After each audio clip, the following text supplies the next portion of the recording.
1.3 million viewers to an exhibition game. Not even a preseason game. An exhibition game. At this point, the Caitlin Clark effect isn't just real, it's undeniable. We're talking 41 nationally televised games, opponents moving to NBA arenas just for her games. And now, over 1.3 million viewers tuned in to watch her in a preseason exhibition against a Brazilian team with players no one could name if their life depended on it. She's got Michael Jordan-level magnetism and is arguably the most marketable female athlete on the planet right now.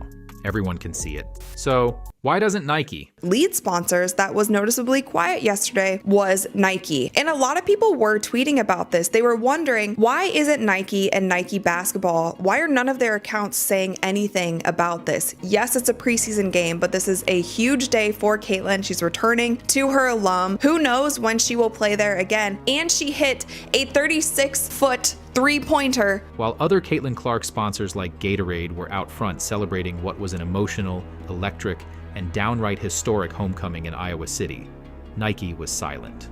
No post, no highlight, not even a retweet, and fans were quick to call them out. You blew it! Because this wasn't just a slip-up, it was an obvious moment for a player they sponsor, and Nike didn't even try. Where is Nike? Has there ever been a bigger ball drop in the history of athletes than what they have done with Caitlin Clark? Do they not understand? And here's the thing. This isn't a one-off oversight. It's a pattern that fans and analysts have been calling out for a while. Imagine having a CC as a brand and saying, we have the most marketable athlete right now in America, but we don't want to market her. We have the easiest money we can make, the easiest promotion, but we good. We good. Sure, they've featured her on billboards and in their Super Bowl commercial, but there's no question, given her gravity, Nike has undermarketed Caitlin Clark. She's heading into her sophomore season with no signature shoe, no major apparel line, nothing close to what you'd expect for someone who just pulled 1.3 million viewers for a preseason game, and nothing close to what they've done for other young basketball stars. Fans now have a chance to grab a pair of signature sneakers from their star, Paige Beckers. And we've seen it. It's pretty cool. Instead, Nike seems laser focused on other athletes. Even Paige Beckers, before she ever stepped foot on a WNBA court, got her name on a Nike shoe. It's baffling. It defies logic, and fans want answers. I want the truth! Well, something just happened in the wake of Caitlin's homecoming that hasn't gotten a ton of mainstream attention, but speaks to what some believe to be the reason why Nike is slow playing Caitlin. Not gonna lie, when you hear the reason, you're going to roll your eyes, to the point where you'll start a GoFundMe to buy out Caitlin's Nike contract. I mean, it's gotten so ridiculous that even her boyfriend had to step in. More on that in a minute. Let's get into what's really going on behind the scenes and predictions for when Nike will wake up and start treating Caitlin fairly. But first, like this video and drop a comment below with why you think Nike is giving Caitlin the cold shoulder, and subscribe for more Caitlin Clark and Indiana Fever updates. How in the world is Nike not going full on Caitlin Clark phenomenon? You've got the most popular women's athlete in the world. This clip was from February 2025, 3 months before Caitlin's Iowa homecoming. Even back then, everyone could see it. Something was off with Nike, and it still is. I mean, this wasn't just any game. This was Caitlin Clark's return to Carver Hawkeye Arena. Hours before the game, fans were lined up ready to go for this one. Iowa fans turned Indiana Fever fans, and you can understand why. 15,000 fans packed into an arena for an exhibition game, nationally televised, sold out in minutes.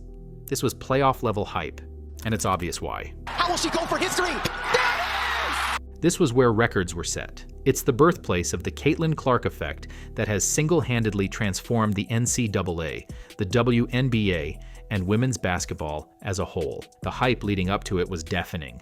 Caitlin hadn't played a game in 6 months. The demand, the build-up, the emotion, and some of Caitlin's sponsors understood the assignment. Now, you would think with this being such a big game for Caitlin, her returning to her alumni in Iowa, and her hitting that massive logo 3, the logo 3 during the game, that some of her sponsors would want to show her support on social media, do any sort of marketing to uplift her and uplift their brand. And one who did do that was Gatorade. They tweeted a photo of her and they said, "Real home court advantage. Welcome back to Iowa, Caitlin Clark." Now look, this wasn't a massive lucrative deal for Gatorade to do this. It wasn't a $1 million ad campaign. It didn't require months of planning. It was just a simple acknowledgement of Caitlin's greatness and the gravity of the moment. And, in true Caitlin Clark fashion, she delivered not just a return, but an iconic moment. One of those freeze-frame goosebump plays that reminds everyone why she's a generational star. She pulled up from 36 feet. Not just a deep three, from behind the actual floor marker where she set the NCAA women's scoring record. It wasn't just a shot, it was the moment. Goosebumps, camera flashes, a full arena losing its mind. Hit a shot from outside your own logo is one of the most badass things ever. It was reminiscent of Michael Jordan's iconic All-Star Game dunk that we still look back on with awe. Nike should know all about that, since they've made billions off of him. Any way you slice it, this was a marketing layup so easy even Angel Reese could hit it. But Nike? Ghost mode. No post, no hype, no celebration, nothing. And the silence was deafening. I'm like, you know what I didn't notice this morning or yesterday? Well, the WNBA's tweeting out about Caitlin Clark. The Indiana Fever's tweeting out. Where the hell is Nike? Where are you, Nike? With a golden opportunity to showcase the most marketable athlete on the planet, for free, Nike once again fumbled the bag. No highlight post, no welcome back moment, just crickets. The silence was so loud that even Caitlin Clark's boyfriend, Connor McCaffrey, had to step in to nuke Nike with a tactical retweet. I don't know if you saw, but her boyfriend, his page, reposted this, which I guess it could have been an accident, but I'm going to assume, y'all don't got internet or what? That's because apparently Nike didn't say anything. They were radio silent. And the fan frustration is reaching a boiling point, because this isn't some one-off mistake. It's a pattern. Everyone watching Caitlin Clark's rise, from diehard fans to casual observers, is perplexed at Nike's lack of focus on what should be a cash cow. How does the most exciting, most marketable athlete in women's sports not have a signature shoe, or even a full apparel line? Nike seems to be continuing to fumble the bag when it comes to Caitlin. She still doesn't have a signature shoe. The merch is very limited that they put out for Caitlin Clark, and a lot of fans are wondering why. Think about it for a second. 41 of Caitlin Clark's 44 games will be televised nationally. She and the Fever generate 3 times the TV viewers as other teams. You'd think that with Caitlin Clark having that kind of Michael Jordan-level magnetism, she'd already be lacing up her own Kate Force Ones by now. This is the dream team. This is the dream team. This is the opponents getting pictures with the dream team. It is like, that is what it is. It is the craziest thing in women's basketball, and this is the Michael Jordan show. Her apparel line would be an international bestseller. No question. The demand is there, the fandom is there, the moment is there, and it's not like Nike hasn't gone all in before with young athletes.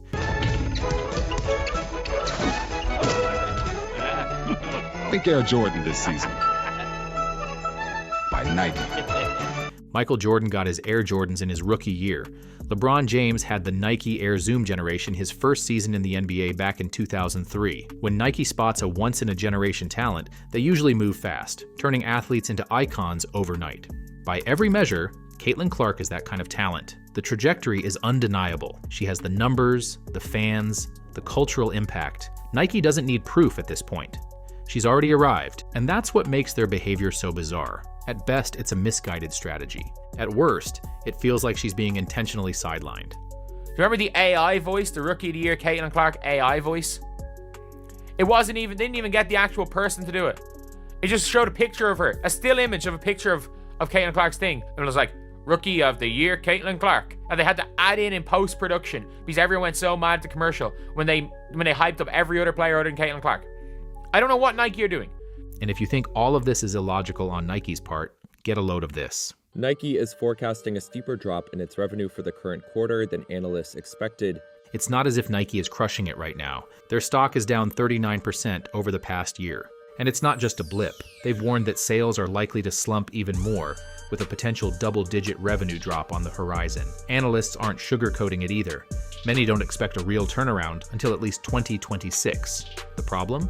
Nike's once iconic lines, Air Jordans, Air Force Ones, Dunks, have lost steam. What was once revolutionary now feels recycled. New product development has slowed. Old inventory is stacking up. And the brand, once laser-focused on elite sport, has drifted. Nike needs a spark. They need a new icon. They need a breakout star with global appeal and cultural momentum to match. Clark, step back three, knocks it down! It's almost like they're begging for a game-changing athlete to build a fresh product line around. And somehow, they're ignoring the most obvious answer right in front of them. And they especially want to buy Caitlin Clark Nike things. Why is Nike continuing to wait so long into her WNBA career when you could have put something out last year and it would have sold out? It doesn't make much sense. So the real question here is why? Why would Nike, a brand built on identifying the next big thing, completely fumble the bag with Caitlin Clark? Well, we may have our answer.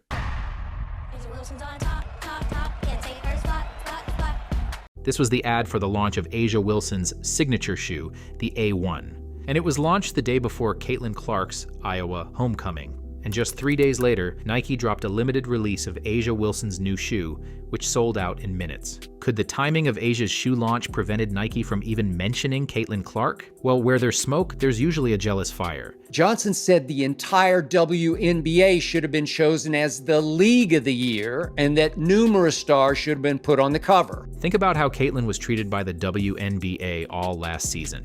She dominated on the court. She broke records. She led the league in assists as a rookie. But still, the league and the old guard didn't want to give her credit. There was jealousy, resentment. Everyone tried to downplay her success. Despite setting 62 records as a rookie, many attributed her popularity to privilege and complained that the old guard didn't get their due. There are women that were worthy of coverage prior to her arriving, and I just will not be silenced when it comes to that. That same mindset may have crept into Nike's sales and marketing department too. Because when you look at how they've handled Caitlin, compared to how they've handled others, one thing becomes clear. Despite Caitlin being the needle propelling the WNBA by every objective measure possible, they didn't want to go all in on her unless others before her got the same treatment, even if that meant ignoring the biggest marketing slam dunk since LeBron James. Bringing it back to A'ja Wilson.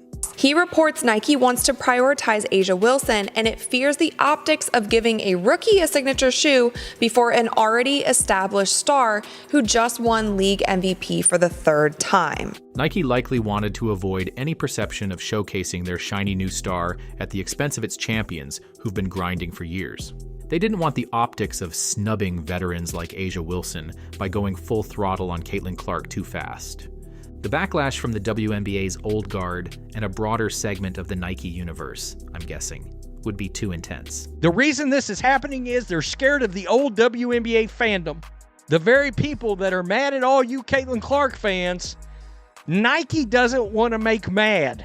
And I lean toward this because, objectively, Nike isn't dumb. They're the peak of sports marketing. They've managed countless top athletes. They know Caitlin Clark is marketing gold, and they're fully aware that a Caitlin Clark signature line would dominate globally, without question. And they also know her shoe sales will absolutely trounce A'ja's. In my opinion, that is why they haven't expedited Caitlin's signature shoe. They had already committed to A'ja's shoe and needed to guarantee it sold out and wasn't overshadowed by Caitlin's shoe. And they have to put off Caitlin's shoe until 2026, because if they release it too soon after A'ja's, the contrast in sales will be too obvious. And yes, that's likely why Nike didn't post anything about Caitlin's viral Iowa return on May 4th. Not because they weren't watching, not because they didn't understand the moment, it's because they 100% understood the moment and could not distract from A'ja's moment. They didn't want the spotlight to shift in any way. I'm starting to vibe with everybody who's saying it's a generational fumble on their part, because where's the Like Kate campaign? So far, it's been a generational fumble. No question about it. But let's be real. It feels less like a fumble and more like an intentional drop. Like they knew exactly what they were doing and chose to wait. But here's the thing. The tide is shifting. There's no ramping up period this time around for Caitlin Clark. She's going to come in on game one and be already one of the top 5 players in the WNBA. So, I mean, I think MVP has to be the ceiling for her, right? She's already in that conversation. So for her to, get even higher in the vote total, potentially winning that award either this year or next is what I would expect from her. The WNBA players and media seems to be leaning into Caitlin Clark more this season, finally understanding what's about to happen and the moment it represents. I think it's all about money, marketing, and we cannot deny what Caitlin Clark has done for the women's game. I'm not going to act like it's something that we don't see. She's had a huge effect, called the Caitlin Clark effect. Have we ever had teams have to get into larger arenas to play against a team? No, we have not. So if we have more eyeballs on the game and Caitlin Clark brings that, why would we feel some kind of way because she has more television games? With many old guard players like DeWanna Bonner and Sydney Colson joining the Fever in the offseason, and with legends like Lisa Leslie speaking out in support of Caitlin, it seems like the league and its players have been given the green light to warm up to their superstar. And once Nike does its duty to the old guard, gives Asia's shoes the time and respect they feel is deserved, you can bet they'll go all in on Caitlin. It's not a matter of if, it's when. Again, they're not dumb. They have shareholders. They can't hold off forever. Seriously, what happened to this company? Y'all used to be about making money. Now all you care about is not hurting feelings. It's a massive financial mistake, but Nike must be willing to pay that price to avoid hurting feelings. Whether it's internal politics or a fear of backlash, they clearly chose to slow play the biggest marketing gift in sports. And when the Kate Force ones do drop, it's going to be epic. The demand will be insane. The moment will be undeniable, and it'll be yet another proof point that Caitlin Clark isn't just the face of the Fever. She's the WNBA's Michael Jordan. As Nike likely knows, once her shoes launch, there's no turning back. If you're still here, drop a basketball in the comments to say hi. Thanks for watching.